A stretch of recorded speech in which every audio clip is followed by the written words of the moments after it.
ना चाहते हुए भी मन में आते हैं अश्लील विचार। बुद्ध की इस अमृत वाणी से विचारों में आएगा बदलाव।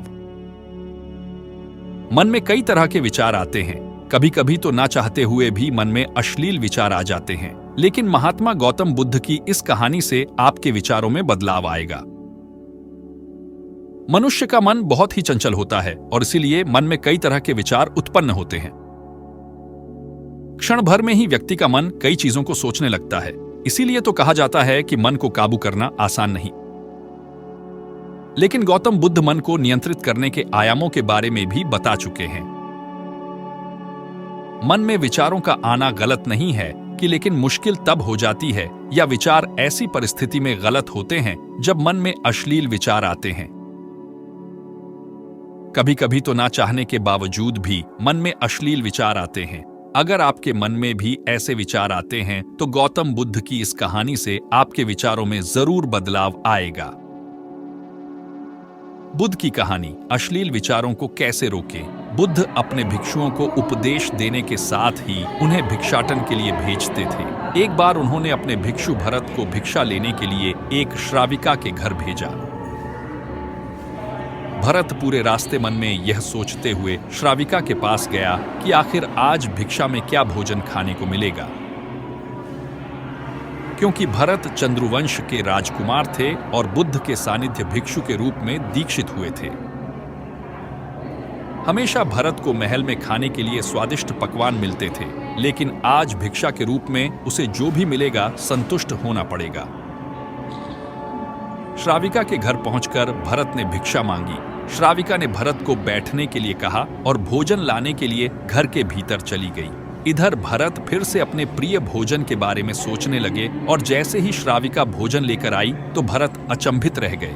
भरत ने देखा कि श्राविका ने उनके लिए उनके पसंदीदा पकवान परोसे हैं और अपने प्रिय भोजन को देखकर वह खुश हो गए।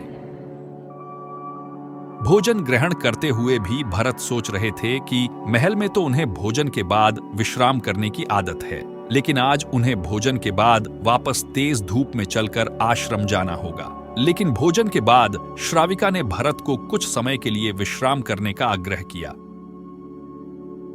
भरत फिर से खुश हुए कि आखिर आज उनके मन की सारी इच्छाएं कैसी पूरी हो रही है। इसके बाद भरत कुछ देर विश्राम करने लगे, लेकिन विश्राम करते हुए भी लेटे लेटे वह सोचने लगे कि आज तो मुझे भोजन के बाद विश्राम करने को मिल गया, लेकिन ऐसा रोज रोज नहीं होगा। जब भरत विश्राम के बाद उठे तो श्राविका ने कहा कि आप जब तक चाहे यहां ठहर सकते हैं। भरत अब समझ गए कि ये कोई संयोग नहीं हो सकता।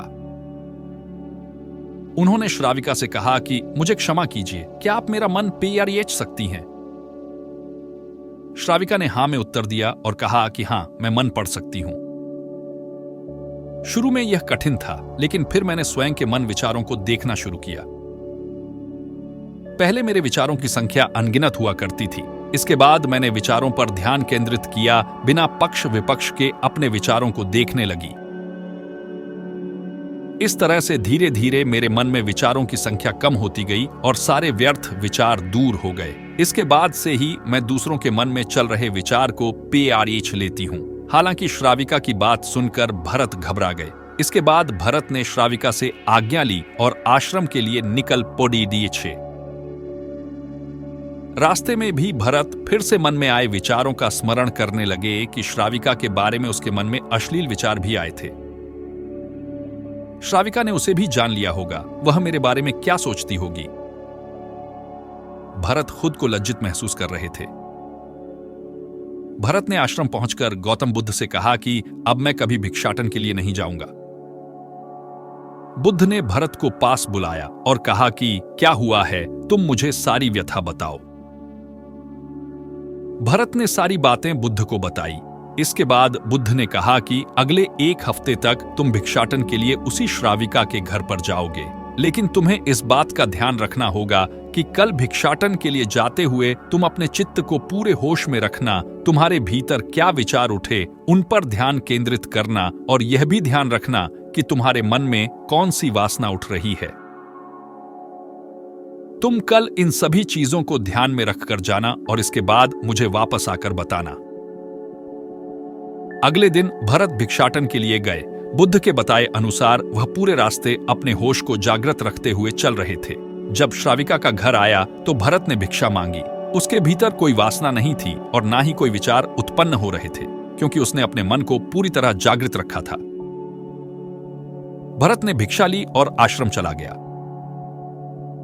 भरत ने बुद्ध को प्रणाम किया और कहा कि आज उसे जिस आनंद की अनुभूति हुई वह पहले कभी नहीं हुई। डिस्क्लेमर: यहां मुहैया सूचना सिर्फ मान्यताओं और जानकारियों पर आधारित है। यहां यह बताना जरूरी है कि क्वार्ट्स ऑफ रिंकी चैनल किसी भी तरह की मान्यता जानकारी की पुष्टि नहीं करता है। किसी भी जानकारी या मान्यता को अमल में लाने से पहले संबंधित विशेषज्ञ से सलाह लें। धन्यवाद।